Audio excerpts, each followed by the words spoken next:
Okay, so this is the second video. I was testing another font, and it's happening on the font called Darkness.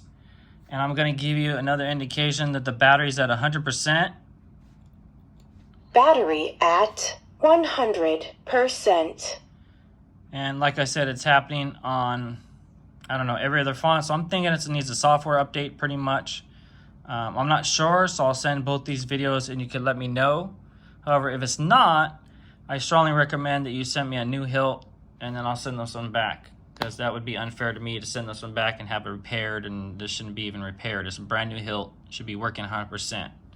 So follow the instructions. I did look on the website and found some instructions on how to charge and all that, but I didn't find the instructions on how to get access to the memory card, and so I could update and whatnot. So if you'd be so kind, let me know how to update it. That'd be great. Thanks.